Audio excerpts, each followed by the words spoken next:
So good afternoon students. आज के इस क्लास में जैसा कि आप देख सकते हैं बोर्ड पे मैंने टॉपिक लिखा हुआ है कैलकुलस और उसके बगल में बेसिक लिखा हुआ है। तो ये क्लास 11th का basically I should say class 11th में नहीं, इसका डिटेल वर्जन मिलेगा आपको। जो डिटेल में कैलकुलस जिसको हम लोग कहते हैं वो तो क्लास 12th में है। लेकिन कैलकुलस का जो पार्ट मैं आज डिस्क्राइब करने जा रहा हूँ, बेसिकली जिसको हम लोग डिस्कस करने जा रहे हैं, सीखने जा रहे हैं, वो बेसिक पार्ट है। बेसिक पार्ट का मतलब वो पार्ट जो कि फिजिक्स में हेल्प हमको करेगा। अच्छा, कैलकुलस में दिक्कत क्या होता है क्लास 11th में बच्चों को कि मैथ्स में ये टॉपिक है तो एक्चुअल में मैथ्स का पार्ट जिसका हम लोग एप्लीकेशन देखते हैं फिजिक्स में। तो क्लास 11th का जो मैथ्स है, मैथ्स में कैलकुलस का स्टार्टिंग होता है। मैथ्स का जो आपका बुक होगा 7th आई थिंक या 8th चैप्टर जो है आपका लिमिट्स एंड डेरिवेटिव्स, वहां से। और फिजिक्स में आपका इसका जो एप्लीकेशन है वो सेकंड चैप्टर ऑनवर्ड्स, जो आपका motion along a straight line है, वहां से देखने को मिलता है। तो बच्चे इसको डाइजेस्ट नहीं कर पाते हैं कि भाई ये d y by d x क्या होता है, या फिर अगर मैं first derivative of position time relation कहूँ d x by d t, इसका मतलब क्या होता है, ये डी और ये डी कैंसिल क्यों नहीं हो जाता है। तो ये तमाम टाइप के डाउट्स होते हैं बच्चों के दिमाग में, जो कि इससे रिलेटेड रहते हैं डिफरेंशिएशन से, या फिर ये इंटीग्रेशन का साइन, इंटीग्रेशन डीएक्स, ये सब क्या होता है। ठीक है, तो आज उसी के बारे में बेसिक चीजें समझेंगे। देखिए, कैलकुलस तो वैसे भाई पूरा का पूरा एक समुद्र है। समुद्र समुद्र नहीं, मुझे महासागर कहना चाहिए। और ये जो डिफरेंशिएशन और इंटीग्रेशन एक उसका एक छोटा सा हिस्सा है। मीन्स ऐसा नहीं कि कैलकुलस का मतलब सिर्फ डिफरेंशिएशन और इंटीग्रेशन ही है।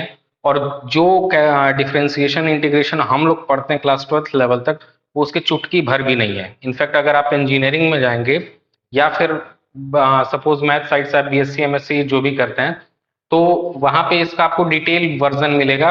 इनफैक्ट रिसर्च तक आपको इसका एप्लीकेशन देखने को मिलेगा। तो फिलहाल कैलकुलस का जो मैंने आपको अभी पूरा एक ओवरव्यू दिया कि पूरा एक बहुत बड़ा फील्ड है। ठीक है, तो उस पूरे फील्ड के बारे में हमको डिस्कशन नहीं करना, हमको केवल जो डिस्कशन करना वो बेसिक चीजों के बारे में है। और बेसिक में भी जैसे कैलकुलस का मतलब यहाँ पे क्लास 11th या अगर 12th की अगर मैं बात करूं, तो कैलकुलस का मतलब सिर्फ डिफरेंशिएशन और इंटीग्रेशन से है। ठीक है, और ये भी कौन से पार्ट में, मैं फिजिक्स की बात कर रहा हूँ, मैं मैथ्स वाले कैलकुलस की बात मैं नहीं कर रहा हूँ। मैथ्स वाले कैलकुलस का मतलब ऐसा नहीं कि ये कैलकुलस से अलग होता है। मतलब कि जो कैलकुलस का वो पार्ट जो हम लोग को फिजिक्स में जरूरत पड़ेगा आगे चैप्टर्स को समझने के लिए। ठीक है, डिफरेंशिएशन या फिर इंटीग्रेशन, तो वो बेसिक पार्ट में यहाँ पे स्टार्ट करूंगा। और वीडियो चूंकि ज्यादा लंबा नहीं मैं बनाने वाला हूँ, क्योंकि मैं ऑब्जर्व करता हूँ कि बच्चे लास्ट तक बेसिकली देखते नहीं है। देखिए, वीडियो देखने की बात नहीं होती है, लेकिन एक चीज याद रखिए कि जिसका भी वीडियो आप कोई भी, मतलब कोई भी टीचर है यूट्यूब पे या कोई भी पढ़ा रहा है, तो कोशिश ये करिए कि जिसका वीडियो आप देखना स्टार्ट करते हो उसके पूरे वीडियो को कंप्लीट करो। If you think that if that teacher is capable of teaching that particular thing, okay, तो यू शुड मतलब पूरा का पूरा उस वीडियो को कंप्लीट करिए। आप लोग क्या करते हैं या बच्चे क्या करते हैं, 5 मिनट देखा, कुछ नहीं समझ में आया, दूसरे के यहाँ गया, दूसरे चैनल पे गए या दूसरे जो भी आप टीचर से पढ़ते हैं। ओके, तो भाई टीचर तो वही पढ़ाएगा। अब ऐसा तो है नहीं कि मैं कुछ एडवांस लेवल का यहाँ पे मैथ्स बताने वाला हूँ, मैं भी वही बताऊंगा जो हो सकता है कोई दूसरे चैनल वाला बताए।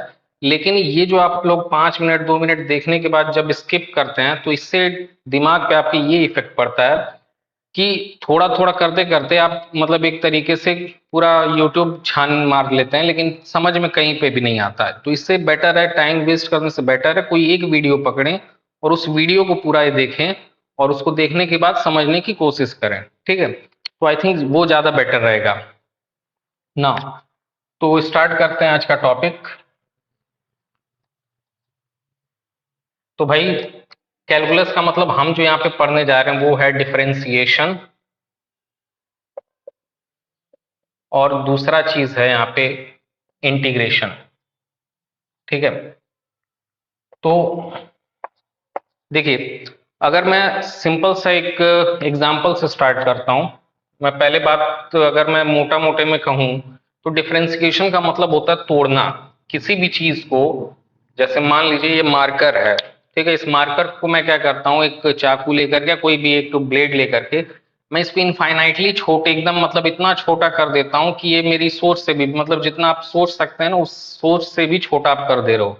ठीक है, तो इतना अगर आप छोटा कर दे रहे हो, उतने छोटे छोटे पीसेस में इसको बेसिकली डिवाइड कर दे रहे हो, तो आप क्या कर रहे हो, इसको डिफरेंशिएट कर रहे हो। तो डिफरेंशिएशन का मतलब होता है किसी भी फंक्शन को छोटे छोटे पार्ट्स में बेसिकली, अगर कोई मान लीजिए कि एक कर्व है, तो इस कर्व को अगर आपको भी पता है कि ये जो पॉइंट होता है ये जीरो डायमेंशन माना जाता है। क्यों माना जाता है, एक्चुअल में होता तो नहीं है भाई, क्योंकि अगर पॉइंट जीरो डायमेंशन हो गया तो ये दिखाई कैसे दे रहा है आपको, ये जो पॉइंट मैंने यहाँ पे बना रखा है, अगर लोग कहते हैं कि भाई जीरो डायमेंशन है, तो जीरो डायमेंशन अगर हो गया तो इससे रियल वर्ल्ड में एग्जिस्ट करेगा, नहीं करेगा। तो खैर समझने के लिए, तो ये जो पॉइंट होता है, अगर मैं ढेर सारे पॉइंट्स को एक के बगल में एक करते करते ऐसे ऐसे ज्वाइन करते जाऊं, तो ये आपको अच्छे से पता चल रहा है कि if I go on joining these points, basically this zero dimensional figure, कितने टाइम, इनफाइनाइट टाइम्स, या कोई फाइनाइट मान लीजिए लाख 2 लाख या ऐसे, तब जाके कि ये कुछ फिगर ऐसा दिखने लगेगा। ठीक है, यानी कि जीरो डायमेंशनल फिगर्स को मैंने ज्वाइन किया तो मेरे को वन डायमेंशनल एक कोई कर्व मिल गया। ठीक है, अब देखिए, मान लीजिए कि एक ये स्ट्रेट लाइन है, फिर इसके नीचे मैं एक और स्ट्रेट लाइन, फिर इसके ऊपर ऐसे ऐसे करते करते करते करते जब मैं ढेर सारे स्ट्रेट लाइंस को जोड़ता हूं, तो ये कुछ आपको फिगर अब धीमे धीमे ऐसा लग रहा होगा कि ये रेक्टेंगल टाइप का दिख रहा है। यानी कि अगर मैं ढेर सारे वन डायमेंशनल लाइंस को पास में लेकर के आते जाऊं या जोड़ते जाऊं, तो वो टू डायमेंशनल फिगर में कन्वर्ट होते हुए नजर आ रहा है। ठीक है, तो जीरो डायमेंशनल पॉइंट्स को मैंने ज्वाइन किया तो वन डायमेंशनल एक लाइन मिला, इस वन डायमेंशनल ढेर सारी लाइन को ज्वाइन किया तो भाई टू डायमेंशनल फिगर मिला, रेक्टेंगल जो भी आप यहाँ पे, जैसे ये फिलहाल एक रेक्टेंगल की अगर मैं बात कर रहा हूँ। अब टू डायमेंशनल फिगर को मैं ज्वाइन करता हूं, जैसे ढेर सारे, आप कह सकते हो कि एक आप कॉपी, बेस्ट एग्जांपल मैं दे रहा हूं कॉपी का। तो कॉपी का जो एक सिंगल पेज है भाई, एक्चुअल में तो वो सिंगल पेज भी थ्री डी ऑब्जेक्ट है, लेकिन हम लोग ये मान के चलते हैं अप्रोक्सीमेटली उसको टू डी ले लेते हैं, एक्चुअल में होता नहीं है, क्योंकि उस कॉपी की भी भाई कुछ ना कुछ थिकनेस होती है। ठीक है, तो अगर ढेर सारे पेजेस जिसको मैं टू डी मान रहा हूं, अगर मैं एक के ऊपर एक रखते चला जाऊं, तो अल्टीमेटली वो क्या बन जाएगा आपका, एक क्यूबॉइड टाइप का कॉपी बनेगा। ठीक है, और क्यूबॉइड क्या होता है, बेसिकली एक थ्री डायमेंशनल शेप होता है, सॉलिड शेप होता है। ठीक है, तो हमने ये देखा कि जीरो डायमेंशनल फिगर को ज्वाइन किया तो वन डायमेंशनल चीज मिला, वन डायमेंशनल फिगर्स को ज्वाइन किया तो टू डी मिला, और टू डी को ढेर सारे टू डी फिगर्स को ज्वाइन किया तो थ्री डी मिला। तो ये जो आप देख रहे हो जोड़ने पे, ये मैं क्या कर रहा हूँ, ये आप इनडायरेक्टली, आप आई होप आइडिया लग रहा होगा कि मैं इंटीग्रेट कर रहा हूँ। इंटीग्रेशन का जो बेसिक मीनिंग है, इंटीग्रेशन वर्ड कहाँ से आएगा, इंटीग्रेट, इंटीग्रेट से इंटीग्रेशन बना है, और इंटीग्रेट का मतलब क्या होता है, जोड़ना। ठीक है, इसका ठीक उल्टा, यानी कि अगर मैं एक two D sorry three dimensional object है मेरे पास, उसको मैं इतना महीन, जिसको कह सकते हैं बहुत बारीक पतले पतले पेजेस में या पतले पतले स्लाइसेस में कट करते जा रहा हूँ। ठीक है, तो वो आपका टू डी में कन्वर्ट होगा, फिर टू डी को मैं और फर्दर स्ट्रेट लाइन में डिवाइड करूंगा तो वन डी हो जाएगा, वन डी को अगर मैं और छोटा में कट कर देता हूँ बेसिकली एक पॉइंट फॉर्म में, तो डिफरेंशिएशन, यानी डिफरेंशिएशन और इंटीग्रेशन, आप ये क्लियर हो गया होगा आई थिंक। बेसिक जिसको कहते हैं, जो बेसिक वर्ड मैंने यहाँ पे लिखा है ना, उससे बेसिक सी अंडरस्टैंडिंग ये तो समझ में आ गई होगी कि भाई डिफरेंशिएशन का मतलब होता है तोड़ना, और इंटीग्रेशन का मतलब होता है जोड़ना। ठीक है, तो अब ये बताइए, क्या किसी चीज को बिना तोड़े जोड़ा जा सकता है? ऑब्वियस सी बात है, नहीं। मतलब कि किसी भी चीज को जोड़ने के लिए ये जरूरी है ना कि वो टूटे, जब वो पहले से ही जुड़ा हुआ तो उसको ऑब्वियस सी बात है कि कैसे आप जोड़ सकते हो। ठीक है, तो हमेशा इंटीग्रेशन जो होता है डिफरेंशिएशन के बाद होता है, मतलब कि जो फंक्शन ऑलरेडी डिफरेंशिएटेड है या डिफरेंशिएट आपने किसी फंक्शन को कर दिया है, तो उसके बाद हम उसको इंटीग्रेट करते हैं। ठीक है, तो कैलकुलस का जो बेसिक मतलब कि डिफरेंशिएशन का मतलब और इंटीग्रेशन का मतलब, ठीक है, यहाँ पे आज मैं कोई फॉर्मूला नहीं बताऊंगा, मतलब मैं बेसिक सा बात बता रहा हूँ कि डिफरेंशिएशन और इंटीग्रेशन आप क्या कर रहे हो। एक कर्व लो, इस कर्व कर्व का मतलब समझ रहे हो, मान लो कि y is equal to F of X, एक एक इन जनरल मैं कह सकता हूँ कि कोई भी इक्वेशन है, सपोज करिए ये a x square plus b x plus c है, ये क्वाड्रेटिक इक्वेशन का फॉर्म है। ठीक है, तो ऐसा कर्व नहीं दिखेगा, होगा तो ये पैराबोलिक। ठीक है, ये तो पैराबोलिक होगा, लेकिन इन जनरल मैं आपको समझाने के लिए बता रहा हूँ। तो ये कोई एक कर्व है मान लीजिए। ठीक है, इस कर्व को आप क्या करो, छोटे छोटे एकदम बिल्कुल छोटे छोटे पार्ट्स में, इतने छोटे पार्ट्स में कट कर दे रहे हो कि वो आपकी सोच से भी छोटा है। ठीक है, आप जितना सोच सकते हो उससे भी छोटा, जिसको हम लोग इंग्लिश में कहते हैं इनफाइनाइटेसिमली स्मॉल। ठीक है, तो अगर आप इसको छोटे छोटे पीसेस में कट कर दे रहे हो तो you are differentiating this function F of X, मतलब एफ ऑफ एक्स को आप क्या करो, डिफरेंशिएट करो, तोड़ रहे हो। और अगर इन्हीं छोटे छोटे जो फंक्शन को आपने तोड़ा था इन्हीं को वापस से अगर आप जोड़ने लगो तो वही हो जाएगा इंटीग्रेशन। समझ में आया? तो इसलिए मैंने कहा कि इंटीग्रेशन से पहले क्या होता है, डिफरेंशिएशन, और पहले हम लोग इनफैक्ट डिफरेंशिएशन के बारे में समझेंगे। ठीक है, अब जरा देखते हैं रिलेशन और फंक्शन के बारे में, रिलेशन एंड फंक्शन। जैसे मैं लिख देता हूं y is directly proportional to x। ठीक है, तो ये एक आप कह सकते हैं कि जो मैथ्स में एक जो इसका डेफिनेशन है फंक्शन और रिलेशन का, तो फंक्शन का डेफिनेशन ये होता है भाई कि a well defined relation is called function. जो एक तरीके से वेल डिफाइंड का मतलब क्या हुआ उसको समझते हैं।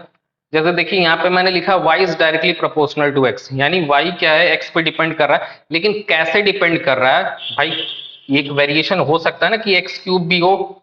if suppose y is equal to 4x cube, then here also y is directly proportional to x. If suppose I am writing y is equal to 4x, here also y is directly proportional to x.